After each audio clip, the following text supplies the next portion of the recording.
Bonjour Thierry Sagnier. Bonjour. Merci de répondre aux questions de Web TV Info. Thierry Sagnier, vous êtes candidat pour les municipales de La Rochelle. Vous venez de rejoindre un nouveau mouvement. Pouvez-vous nous en dire plus? J'ai rejoint le mouvement de nous citoyens, le président c'est Denis Père. Pourquoi j'ai rejoint ce mouvement? D'abord parce que c'est un mouvement qui est apolitique. On ne parle pas de droite et de gauche, il se situe bien au-delà de cela. C'est un mouvement qui veut offrir aux Français une nouvelle voie, hors clivage. Alors, ce sont des personnes que j'ai rencontrées. On n'est pas dans le... comment dire dans le clivage droite-gauche, sociodémocrate. On ne colle pas une étiquette. Voilà. On est par contre certain d'une chose dans ce mouvement, c'est qu'on ne peut pas construire une ville sans entreprise. Parce que qui dit ville sans entreprise, c'est une ville sans emploi. Aujourd'hui, l'avenir de la France, c'est les TPE, les petits commerçants, les artisans et les PME et les PMI. C'est là où est le bassin d'emploi. Ce mouvement défend justement les entrepreneurs de ce pays, et en défendant les entrepreneurs de ce pays, il défend en même temps les travailleurs de ce pays. Il faut arrêter, il y a des sociétés, tous les patrons ne sont pas des patrons voyous. Il y a des patrons aujourd'hui en France qui savent ce que c'est que d'avoir des rapports avec leurs employés. Ce n'est même plus des employés, on parle de collaborateurs, où ça se passe très très bien, où on est dans le même bateau. On n'a pas une différence de salaire entre l'employé et l'employeur de 45 ou 450 en coef, comme on peut retrouver dans les sociétés du CAC 40. Ce n'est pas la majorité des sociétés en France. Vous avez 2 millions d'artisans en France. Ces gens-là se lèvent tous les matins pour aller travailler. Souvent travaillent le samedi et souvent pour des payes qui sont totalement dérisoires, avec tous les risques, et ont du personnel, payent leur personnel avant de se payer eux-mêmes. Ça, c'est la force vive de notre pays. Ça, il faut la défendre. Il faut inciter nos jeunes aujourd'hui à aller de l'avant, monter des entreprises, les aider à les montrer. Je vous en avais déjà parlé. Je vous avais parlé de pépinières d'entreprise. Et ce n'était pas suffisant de monter des pépinières et qu'il fallait monter des incubateurs et des pouponnières pour assurer une persistance dans ces sociétés et surtout créer une énergie qui permettra à nos jeunes de se prendre en main dès demain. Alors Thierry Sagnier, vous êtes en campagne depuis déjà un certain nombre de semaines. Moi. Vous êtes aussi un homme de terrain. Ouais, on vous voit un peu partout sur La Rochelle et les environs. Vous rencontrez donc des Rochelais et des Rochelaises. Que vous disent-ils en priorité et quelles sont leurs attentes par rapport à la ville de La Rochelle? L'emploi, c'est la première chose qui revient. Ils font du souci pour leurs enfants, ils font du souci pour eux-mêmes. Vous savez, on est une ville quand même qui a, si on prend le taux non déguisé, qui a 19% de chômage. C'est énorme. 19%. Chez les jeunes, c'est bien plus supérieur que ça. Et ça, c'est la réalité. Alors, l'emploi, c'est la priorité. Deuxième, c'est le logement, leur cadre de vie. Quand je dis cadre de vie, on rentre à l'intérieur, le logement, la propreté de la ville, du bas de son immeuble, la sécurité, pouvoir sortir tranquillement aussi, ne pas avoir sa voiture détériorée le matin quand on va travailler, où il manque de rétroviseur, mettons, parce qu'il y a des gens qui se sont amusés dans la nuit. C'est tout le cadre de vie. Aujourd'hui, c'est ce qui leur importe. Après, c'est certain, quand on rentre au fond des choses aussi, ils aimeraient qu'il y ait des grands projets pour cette ville. Ils sont attentifs. Mais leur priorité aujourd'hui, c'est la réalité, la vie quotidienne, l'emploi et le cadre de vie. Je ne vais pas vous parler de météo, mais je vais y faire allusion, puisque vous avez pu constater que depuis déjà quelques années, nous avons beaucoup d'aléas climatiques. Et en particulier, on voit qu'il y a un réchauffement de la Terre. Et La Rochelle n'est pas épargnée par cette nouvelle donne. Est-ce que vous avez réfléchi sur ce sujet, vous et vos colistiers? Avez-vous prévu dans votre programme de pouvoir faire en sorte que vous puissiez anticiper ces phénomènes qui arrivent malheureusement tous les jours, et on l'a vu ces derniers jours. Vous savez, depuis quelques années, on parle beaucoup d'écologie. Il y a deux façons de faire de l'écologie. Il y a l'écologie paillette, ça c'est Madame Duflot avec ses jolies robes, très agréable, mais bon. Après, il y a la réalité de l'écologie. On est à l'aube d'un changement climatique, on le sait très bien. Tous nos experts nous le disent. Notre climat est en train de changer. Vers quoi, on ne le sait pas, il y a plusieurs hypothèses. Et nous sommes une ville côtière. Donc il y a quand même à prendre en compte des risques météo, et on l'a vécu très douloureusement avec Xynthia. Ça aurait pu être encore pire si on avait eu cumulé le phénomène climatique de 99 avec le phénomène climatique de Xynthia. Il y aurait eu encore plus de morts et encore plus de destruction. Ça peut arriver demain. Alors, vous me dites, vous jouez les alarmistes. Non, il vaut mieux prévenir que guérir. Bien sûr, aujourd'hui, il faut y réfléchir. Alors, on a le papier, bien entendu, c'est augmenter les digues d'1 mètre, de 2 mètres, faire des couloirs pour que l'eau puisse s'évacuer. Ça va permettre de répondre à la question sur 5 ans, sur 10 ans. On est sur du moyen terme. Mais sûrement pas pour lutter contre un changement climatique majeur. Et on n'est pas à l'abri de cela. Aujourd'hui, la Commission européenne notamment investit des sommes d'argent considérables dans la recherche, justement pour voir et pour pallier à cela. Alors, je pense qu'à La Rochelle, on devrait y réfléchir sérieusement. Comment faire? Alors, il y a d'autres villes qui sont déjà confrontées, notamment, on prend l'exemple de la Hollande, par des systèmes d'écluses, par des systèmes de digues différentes. Nous, ici, on monte des murs. Peut-être qu'il ne faut pas monter des murs, peut-être qu'il faut faire des digues différentes et aller voir ce qui se fait ailleurs, là où ils ont l'habitude de se battre contre la mer et contre le niveau de l'eau. Est-ce que l'on pourrait envisager qu'une ville comme La Rochelle pourrait devenir un formidable laboratoire pour pouvoir discuter de toutes ces nouvelles donnes, donc météo, écologistes, et devenir peut-être une attractivité en complément d'une autre qui existe, comme la culture, le sport, etc. Alors ça demande quand même des fonds qui sont considérables. Hein. Si vous parlez de faire venir des chercheurs sur La Rochelle, notamment, donc c'est des fonds européens, des fonds d'État aussi, parce que la région ou le Conseil général ou l'agglo, ça ne suffira pas. Bien sûr qu'on peut y penser, bien entendu. On peut envisager qu'il y ait un laboratoire de ce type-là sur La Rochelle. Par contre, il faut le défendre, il faut aller taper quelques portes à Paris, il faut aller taper quelques portes à Bruxelles aussi. Dans un autre ordre d'idées, quels sont d'après vous les enjeux économiques majeurs de La Rochelle pour demain? Les enjeux économiques, très simple. Je crois qu'on a fait une erreur depuis ces dernières années. On est parti sur le tout tourisme, tout nautisme. Ça a été une erreur. On le voit, mettons, pour le nautisme. On a investi de l'argent dans un agrandissement de port. Quand vous passez sur le bassin nautique aujourd'hui, vous voyez des entreprises qui ferment les unes après les autres. C'est pas parce qu'il y a 2 ou 3 entreprises qui tirent leur épingle du jeu pour diverses raisons et variées qu'on peut aujourd'hui dire que le nautisme va bien en France. C'est peut-être pas une réalité. Du moins, ce n'est pas la réalité de La Rochelle, à part quelques exceptions près. Le tout-tourisme, je crois qu'on offre, j'ai justement sorti un document cette semaine, on n'offre plus un produit qui a un rapport avec les années 2014. Ça ne correspond pas à 2014. On sert un produit qui est 1980-1990.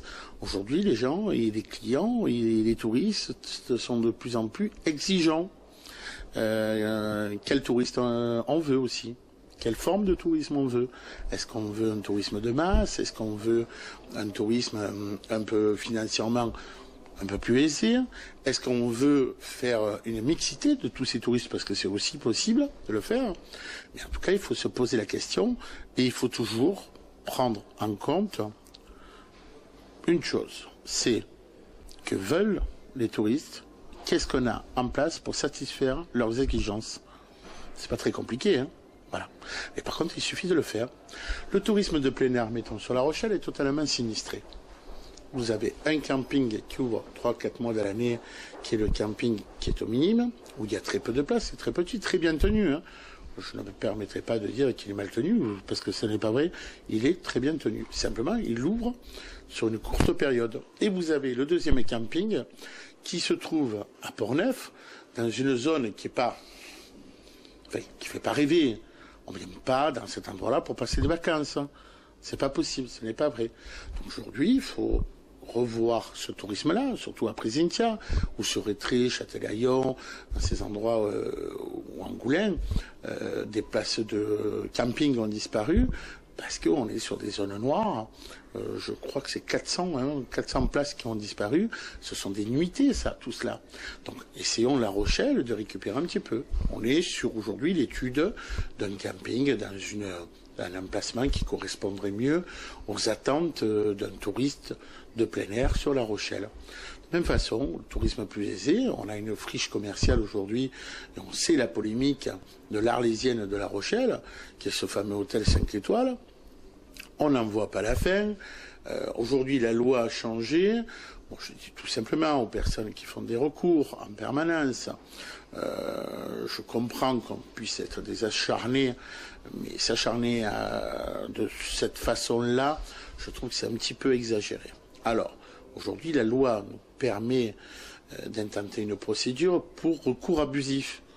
Donc, la municipalité ne se gênera pas de le faire. Puis quand ces gens-là seront condamnés, on verra s'ils continueront à faire des recours comme ils le faisaient.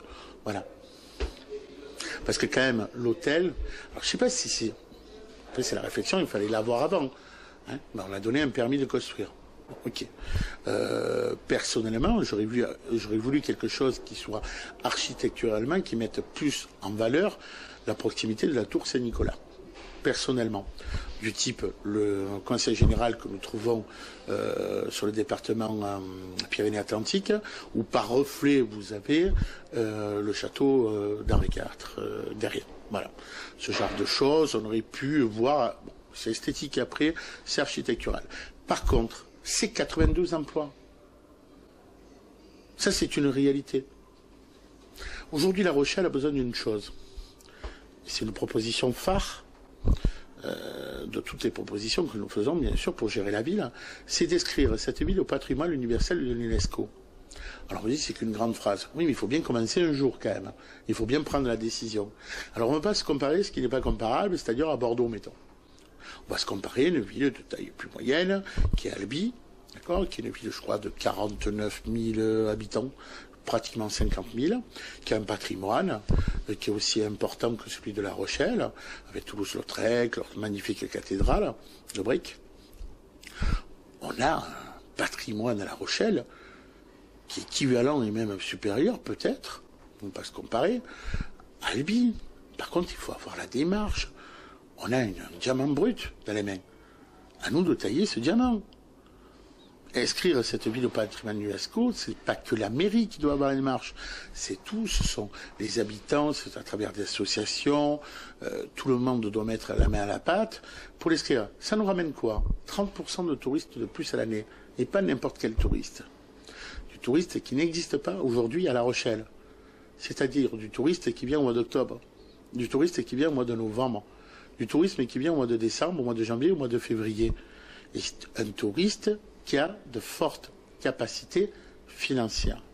Ce qui nous permettrait, aujourd'hui, de faire travailler des commerces à l'année, d'amener ce ballon d'oxygène et de ne pas connaître la situation où nous avons des commerces qui se retrouvent aujourd'hui dans de grosses difficultés financières pendant la saison hivernale. Depuis, ça permettrait de modifier des CDD, et il y en a énormément, en CDI.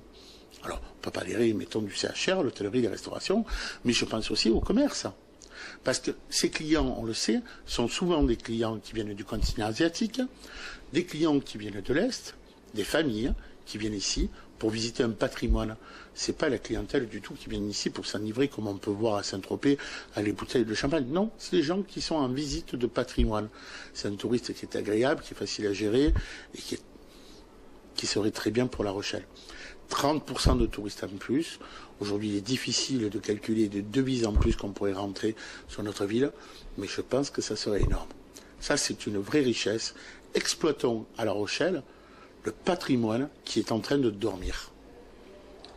Un autre sujet de réflexion sur lequel vous avez peut-être pu réfléchir, vous et votre équipe, vous n'êtes pas sans savoir qu'actuellement, beaucoup de personnes se retrouvent devant des écrans de télévision, écrans de jeux de vidéo, écrans de téléphone, Internet, etc.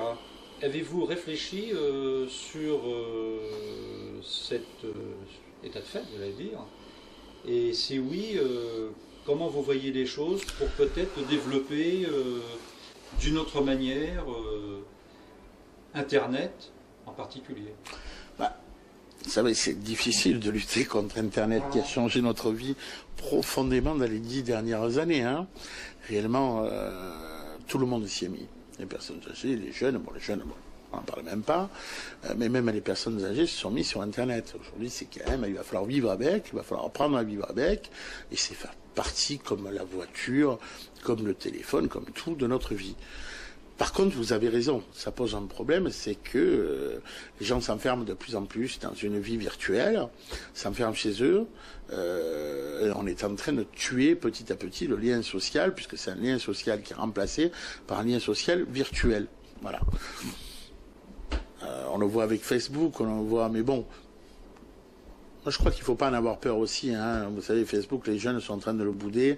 Facebook est utilisé aujourd'hui par des gens de mon âge, de votre âge, pour la plus grande majorité. Facebook est en train de devenir un outil commercial. On le sait, les jeunes sont en train de partir sur autre chose. Par contre, on a l'obligation, quand on est dans une municipalité, justement, de continuer et de maintenir un lien social par des animations culturelles, obliger les gens à descendre dans des associations, à venir dans les rues, par des grandes manifestations. C'est ça. Là, c'est l'obligation. C'est la seule chose qu'on peut faire contre Internet. Mais vous savez, Internet aussi peut être créateur d'emplois, réellement. Pour cela, d'ailleurs, ça fait partie de notre programme. On veut créer la fac du web. Alors, ce n'est pas qu'une phrase lancée comme ça. C'est vrai qu'on n'est pas un pays anglo-saxon, on n'est pas habitué à ce genre de choses.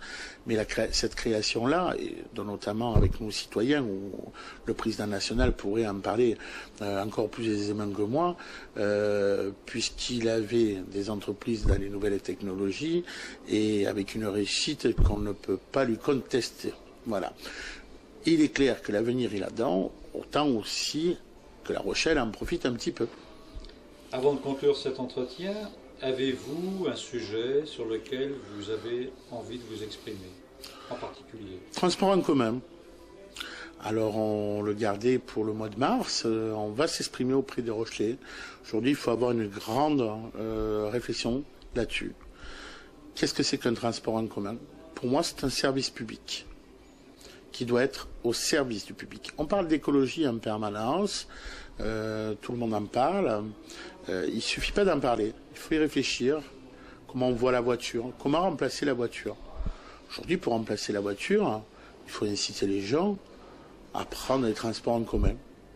Pensez réellement que vous allez inciter les gens à prendre les transports en commun avec un ticket de bus à 1,30 €. Moi, je ne le prends pas pour 1 heure. Je ne vais pas dépenser 1,30 € pour prendre un bus pour faire un trajet de La Rochelle. Donc nous avons une réflexion. Ça ne pourra pas être mis en place d'un coup de baguette magique. Parce qu'il va falloir vraiment réformer la totalité des transports en commun sans licencier personne, bien entendu. Hein. Il n'est pas question de licencier une personne de la RTCR. Mais réformer totalement, reconstituer de nouvelles lignes, les rationaliser et offrir aux Rochelais les transports en commun gratuits. Et oui, je le démontrerai, oui, c'est possible. Les transports en commun gratuits coûteraient moins cher que de les faire payer. Je pourrais le prouver. Je l'ai déjà fait. Il y a quelques temps, j'ai fait une réunion avec 20 chefs d'entreprise. Je leur ai présenté l'idée. Ils m'ont traité de fou au départ, mais c'est normal parce que ça peut paraître loufoque.